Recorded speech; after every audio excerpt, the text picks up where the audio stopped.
بینەرانی ئازیز وتەی ڕۆژی ئەمڕۆ بەشی دووهەم و کۆتایی هەڵسەنگاندنێکی هاوبەشی حیزبی کۆمۆنیستی ئێران و ڕێکخراوی کرێکارانی شۆڕشکێڕی ئێران ڕاهی کاریگەرە لەژێر ناونیشانی هاوهەنگاو لەگەڵ ئەکتی بوێرانەی ژنانی زیندانی هەمومان پێکەوە دژ بە ئیعدام کە سەرنجتان بۆ بیستنی ڕادەکێشم.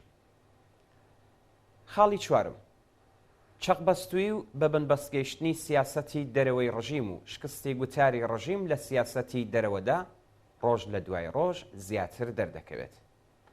بێ ناوەڕۆکبوونی دروشمی لە ناوبردنی ئیسرائیل و بێ هەڵوێستی ڕژیم سەبارەت بە ئازادی قودس، گوشارە ناوخۆییەکانی دەسەڵاتی هێندە بەرز کردەوە کە پەنای بردە بەرکردەوەی سەر لە شێواوانە و نادیپلۆماتیکی هێرشی موشەکی بۆ سەر هەرێمی کوردستانی عێراق و پاکستان.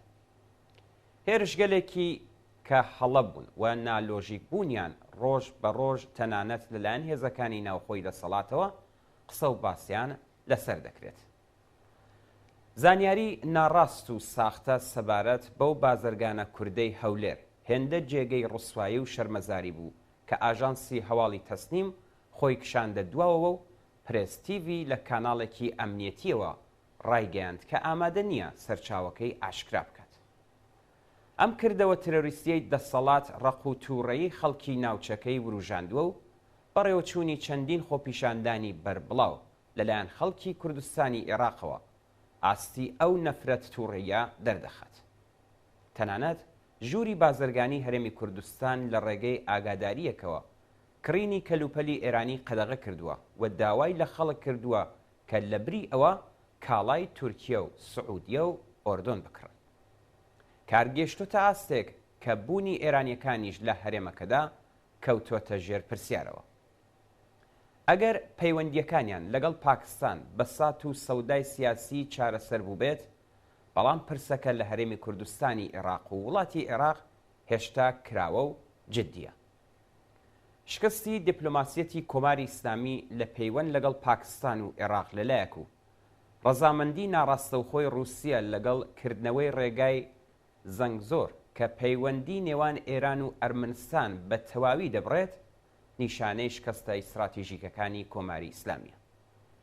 سەردانەکەی ڕئیسی بۆ تورکیە و ڕێکەوتن و گرێبەستەکانی نێوان هەردوو وڵات ڕوونی ناکاتەوە کە ئەم سەفەرە چ سوودێکی دەبێت جگە لە پرسی یەک هەڵوێستبوونی هەردوولا لەسەر سەرکوتکردنی خەڵکی کوردی ئەو دوو وڵاتە ویان ئاخۆ سەبارەت بە ناکۆکیەکانی نێوان ئەرمەنستان و ئازەربایجان بگەنە چ ڕێکەوتنێک.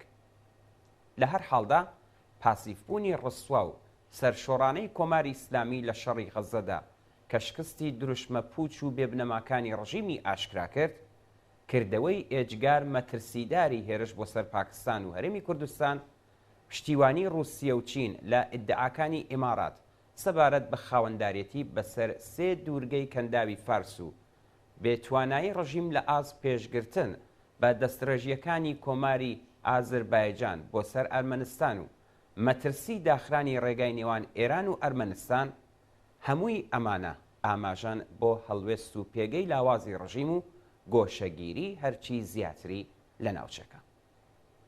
خاڵی پێنجەم، ئەفریقای باشوور دۆسیەی جێنۆسایدی خەڵکی فلستینی لەلایەن حکوومەتی ئیسرائیلەوە بردە بەردەم دادگای نێودەوڵەتی لاها. لە دانیشتنی ڕۆژی هەینی 26 ژانویەدا سەرۆکی دادگا ئاماژەی بەوەدا کە زانیاریەکان دەری دەخەن کە زیاتر لە 25,000 فلستینی کوژراون و زیاتر لە 2 ملیۆن کەسیش بەهۆی شەڕەوە ئاوارە بوون. لەلایەکی دیکەوە بنبەستی ئیسرائیل لە شەڕی غەزە و زیانە قورسەکانی ئەرتەشەکەی وردە وردە قەیرانی ناوخۆیی ئەم وڵاتە خێراتر دەکات. دەستگای هەواڵگری ناوەندی ئەمریکا و هەواڵگری ئەرتەشی ئەو وڵاتە ڕایگەیاند کە ئیسرائیل لە شەڕی غەزەدا نەک هەر بە ئامانجەکانی خۆی نەگەیشتووە، بەڵکو تا ئێستا تەنها توانیوێتی نزیکەی 20% ئیمکاناتە سەربازیەکانی حەماس لەناوبات. لەلایەکی دیکەوە ڕێژەی زیانی گیانی ئەرتەشی ئیسرائیل لە شەڕەکەدا و ئەو ژمارە زۆرەی بریندارەکان کە نەخۆشخانەکانی ئیسرائیلیان پڕ کردووە و هەروەها گیان لە دەستانی چەند کەس لە بارمتەکان بەهۆی ئەو گازە ژەهراویانەی ئەرتەشی ئیسرائیل بەکاری دەهێن و مەترسی لەسەر ژیانی بارمتەکانی تر بەهۆی بردمانەکان و هێرشە سەربازیەکانی ئیسرائیلەوە تووڕەیی بنەماڵەی بارمتەکان و لایەنگرانی لێکەوتوتەوە.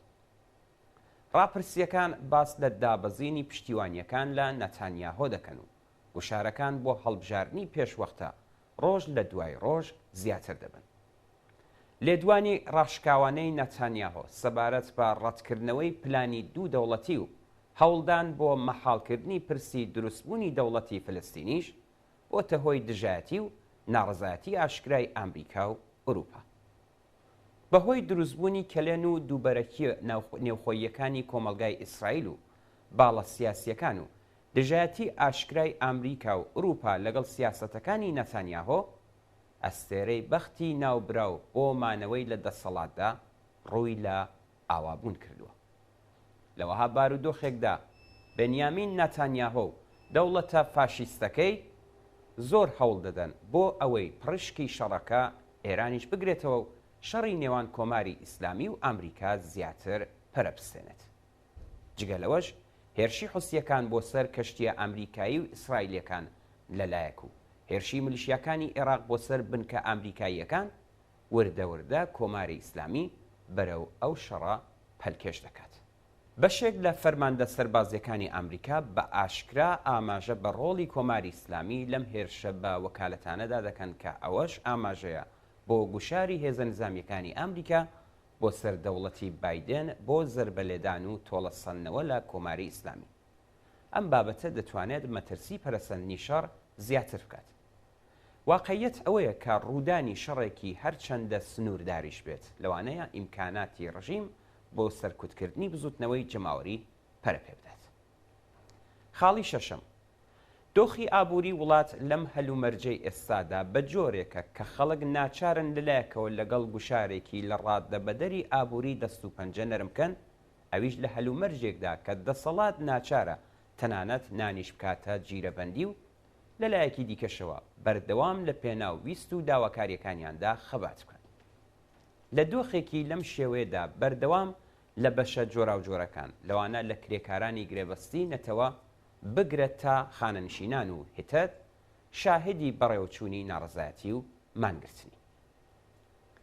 لەسەر بەستێنی ئەم هەلومەرجە دەسەڵاتی ئیسلامی هەوڵ دەدات تا ئەو جێگایی کە بتوانێت کۆنتڕۆڵی کەرتی تایبەت بخاتە ژێردەستی خۆی، کارێکی کە لە هەڵبژاردننی نوێی ژووری بازرگانیدا کردوویەتی و لەلایەکی تریشەوە بە کۆنتڕۆڵکردنی بەشێکی هەرچی زیاتری ئابووری و دەوڵەمەندکردنی هێزەکانی نزیک لە خۆی و پشتیوانیکردنیان لەباری ئابووریەوە ڕێگری بکات لە داڕمانی پێگەی خۆی لەناو لایەنگرەکانیدا.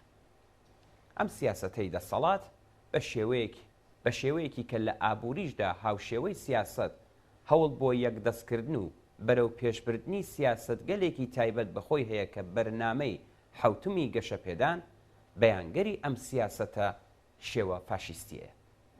سیاستێک کە هەم هەوڵ دەدات کەرتی تایبەتی و ناڕازی کۆنتڕۆڵ بکات و هەم چەوسانەوەی هێزی کار بە دڕندانەترین شێوە لەسەر بنەمای یاسا و ڕێسای سەدەکانی ناوین بەرەو پێش بات. هەر بۆیە نەنیگەرانی یاسای کارە و نە هیچ بایەخێکی بۆ دادنێت. پەرەسەندنی گرێبەستە تاکە کەسی و سپی واژۆکان، بێبەهرەبوونی کرێکارانی لەسەر کار لە یاسای کار و سیستمی بیمە، پشتبەستن بە ڕێکەوتنی زارەکی نێوان خاوەنکار و کرێکاران، بەکارهێنانی بەربڵاوی کرێکارانی ناڕێکخرا و کرێکارانی کۆچبەر کە لە دۆخێکی لاوازتردان، بەکارهێنانی هێزی کاری ژنان و بە تایبەت ژنانی کۆچبەر، هەمووی ئەمانە ئاماژەن بۆ شکڵگرتنی چەوسانەوەیەکی کۆیلە ئاسا کە خەریکە بە شوێنەی بەسەر هەموو کەرتەکانی ئابووریدا زاڵ دەبێت. چاوخشانێک بەسەر تەرح و پلانە جۆراوجۆرەکانی ڕژیم لە بوارە جیاجیەکاندا ئەم بابەتە بە ئاشکرا دەردەخات. بزوتنەوەی داواکاری تەوەری چینی کرێکار و باقی بزوتنەوەکانی دیکە لە ئەگەری لێکگرێدانی ویست و داواکاریەکانیان و پێکهێنانی چوارچێوەیەکی تەشکیلاتی بۆ ئەم مەبەستەیە کە دەتوانن هێزی بەرین و لە بن نەهاتوی خۆیان بۆ بەرەو ڕووبوونەوە لەگەڵ دەستڕێژیەکانی دەسەڵات بهێنە مەیدانی ئەم خەباتە چینایەتیەی ئێستا و هاوسەنگی هێز لە بەرژەوەندی کرێکاران و زەحمەتکێشان بە ئاراستەی ڕووخاندنی شۆڕشگێڕانەی حکوومەتی ئیسلامی و دامەزراندنی کۆمەڵگایەکی ئازاد و سۆسیالیستی بگۆڕن.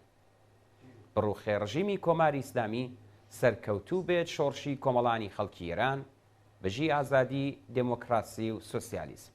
ڕێکخراوی کرێکارانی شۆڕژگێڕی ئێران ڕاهی کاریگەر، حیزبی کۆمۆنیستی ئێران. شەممە 7 ڕێبەندانی 1402 هەتاوی بەرابەر لەگەڵ 27 ژانویەی 2024 زاینی.